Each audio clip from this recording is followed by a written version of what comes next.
What's up, y'all? Welcome back to my channel. And today, I want to talk to you guys about 5 things I learned in federal prison.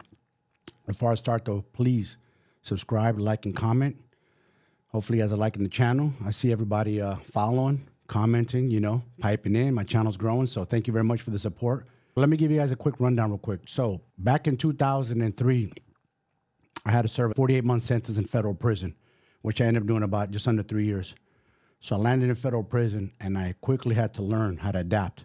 There's no book. They give you like a little rule book, but it's different when you're in there with inmates. You got to know how to adapt. So I had to learn the ropes immediately. And one thing, before I go in there, I had to control my emotions. That's the number one thing I had to learn. Like, control your emotions. Don't become a hothead. Don't get into it with somebody just yet, coming into federal prison, because I felt like a new fish. You're first coming in, people are staring at you, and you don't know someone's going to test you. So number one, control my emotions. Not let my temper get the best of me. Try to get along, trying to learn the ropes. And, at the same time, still hold my ground, make sure I'm respected. But at the same time, make sure I give the respect back, So that was one of the first things I had to learn quickly. Number 2, because when you first fall, you cannot be thinking about the outside world. You can't start thinking about how much you miss your family, what you do, your loved ones. At the time I had a girlfriend, you have to learn patience. Because if you don't learn patience, every day in there is going to seem like eternity. And a few veterans told me before I went in, like, listen, man, make sure you remember this. Do the time. Don't let it do you. And what that means is a lot of people every day they hard time it. They're worried about the outside world too much. They're worried about their sentence. The days just is beating them down. They're making it longer and harder than it should. So you have to learn how to do the time, not to let it do you, because it can age you fast too, and it can be stressful. Number 3, one thing that I learned really fast is I told myself I want to become a new man. I want to leave this place like a different person, mindset, discipline. So I stopped watching TV at night and got to my rack bed about 9 p.m., read a little bit every night. I make sure I read, get my brain tired. So I'm asleep by no later than 10, and I'm up at 4:30 every day religiously, set my alarm. Drink my coffee, wake up, guards come by and count, because I wanted to hit the yard. Because one thing I noticed in there is a lot of inmates are sleeping their time away. I don't want to be like the rest of the inmates. I wanted to stand out. And I know there's only a few of us in that whole prison that were about that life, getting up at 5 a.m. and hitting the yard. I would hit cardio religiously every morning. So I was on a mission. I went in a little heavy set, probably about close to 240 pounds or so. And I wanted to leave there. My goal was to leave there 190 pounds. I set a goal in my mind, like, I'm going to do this. I took it like I'm in a fight, like a Rocky movie, a challenge. And let me tell you something. Oregon is cold as fuck. Cold AF. So that made it even harder. Who doesn't want to stay sleeping in the warm bed? They got the heater in, cranked up. But now I was like, I'm going to do the hard shit. And before I knew it, compared to what I always talk about now, mindset, I was already building my mindset way back then. Way before it was even a thing, I was building it way back then. So that's one of the things that I pride myself on. And I've used that, and I reminded myself, like, yo, Mike, you've been about that life. You did it way before any of these influencers, way before any of these guys start talking about discipline, early risers. I did that back then. I didn't have to. My work wasn't until like 8 a.m. I didn't have to get up that early. I wanted to do the challenging things. I wanted to challenge my mind. So that was the third thing that I learned in there. Number 4, this kind of goes on with the discipline. This is another spin-off from that, is portion control, how to eat well, how to have discipline. Because I noticed in prison, they feed you a shit ton of carbs. They feed you everything. Where I was at in federal prison, I can't speak for state, but in federal, they always had desserts, cakes, pastries. It's crazy. They had a lot of desserts. And also, they had a salad bar, you guys. Because I was at a level 1, be real with you. I was at a camp. So it's like all you could serve yourself soup, salad with heavy dressing, as much as you want. All you can eat. So, and sometimes bread, too. So as they have bread to the side, we could grab piece or 2, 3, 4, 5 pieces. But I told myself, nope. I only went up there for the protein. And I made my food at home, basically. Not at home in the free world, but we call home is your living quarters, your cell. So I go home, cook my food, and I had a little bowl, like a little bit bigger than my hand. And I used that bowl to measure the food. I always have a little bit of rice or a little bit of beans because they sold it on the commissary. And I always had to make sure I had protein, always. So I learned portion control. I learned to say no because they had chips on the commissary. They had candy, you best believe. They have ice cream. They have junk food.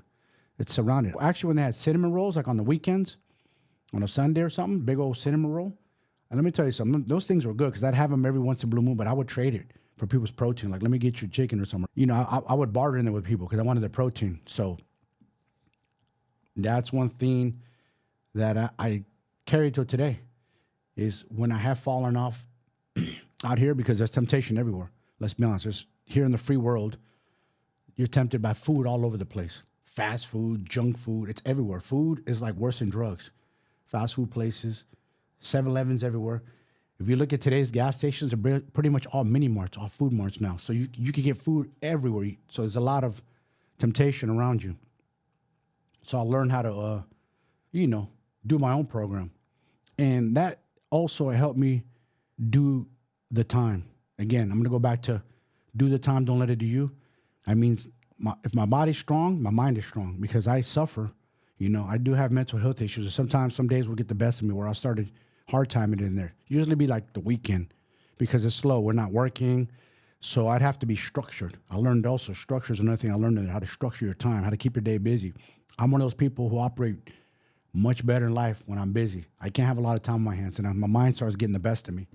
I start, tripping on home.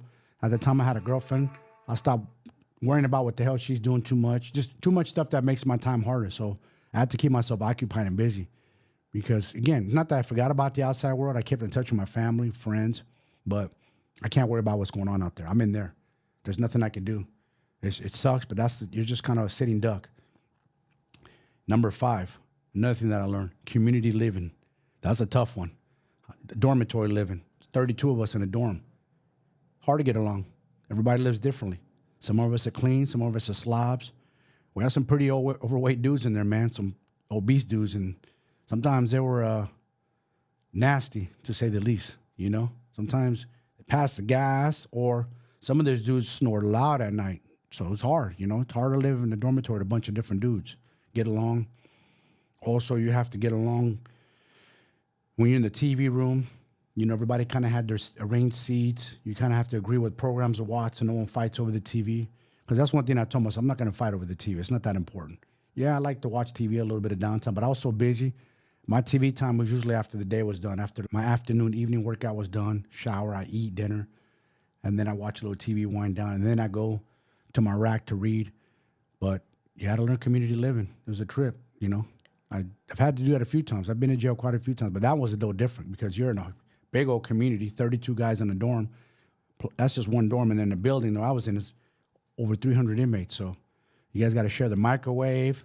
I've almost seen fights over the microwave. You have to, if there's a line for the shower, place your line in the shower so you get a shower before the guards count. 'Cause I like to be clean before the guards count in the evening. That way, once the guards counts, I go to the TV room and just sit down and relax, eat my dinner while I'm watching TV. So taught me a lot, And another thing that I got out of it is you could take your mind out of a bad place, meaning sometimes what I would be thinking, missing home or something be getting to me, I'd either go read or I'd put on some music. They had little Walkmans with station set, and I'd find me a local station. And on Friday nights, me and a couple inmates, we found a local station where they would play reggae music, and we'd all just have our headphones on, reggae music, just be jamming out, just put our head outside of that place. They had me in there physically. There's nothing I could do. But mentally, I could take my mind outside of there. So it's a trip what you learn in there, man. You learn a lot about yourself. And one thing is, I didn't break. A lot of guys break. They lose it. They come out. They do dumb shit out here because they didn't learn from what happened, from their mistake in there. So they come out here. I learned everything. I took a lot. I brought home a lot with me. Discipline, work ethic. I had to fucking clean up after inmates. Then I got in trouble. I had to end up in the SHU for a little bit over a month. Then I got a kitchen job. It's called Pots and Pans. Kind of looked down upon it, but had its perks to it because once you get cool with the kitchen cop, we get extra protein and vegetables and fruit, so it wasn't that bad. And then eventually I got promoted to line server where I had access to a lot of protein. So it was kind of cool. Everybody's trying to kiss your ass to get food. I'm like, it's all for me. Every extra I got, I'm bringing home for me. But that's pretty much the 5 things that I learned from me that got me through my time in federal prison. And listen, I know life's different out here. And I know what you guys are going through mentally. And I know how hard shit is. And I know how tough it is to get out of a rut. So fast forward to today, I'm a coach. That's what I do. I work out, I train, I eat well. but I also train you guys. And I train you guys to deal with the internal shit. We all got trauma. Like, that was traumatizing. You think sometimes it doesn't get to me? If I think back on it, like, damn, that's trauma. But I use it as a strength. I don't use it as like, oh, poor little old me. I went to prison to feel sorry for my hell. And I use it as a strength. Like, all right, I've survived that. So now my past traumas and my past experience, I use that to help you guys. So if you guys need uplifting, you need to learn how to eat, you need coaching, you need accountability, you need to level yourself to fuck up mentally, that's what I do. Hit me up. I'm on Instagram, Mike's Classics and More. You could send me a message here on YouTube. Follow my page. My wife and I are a team. We got it all dialed in. We got the blueprint. We got the blueprint to flip you guys. Easy. It's going to take some work, but we have the blueprint. We know exactly what to do. I know exactly what to do because I've been there. I've been in your shoes. Drinking, drugs, I've done it all. There's probably nothing you've done that I haven't done, and then some. I'm an extreme dude, excessive dude. And I could go on, post-prison, how crazy I partied, and that whole another life of Vegas, that's a whole nother story in itself, but I got you guys, so don't be shy. Even if you just want to ask a question and talk, shoot me a message. All right, you guys, take care, and thank you again for the support. Peace.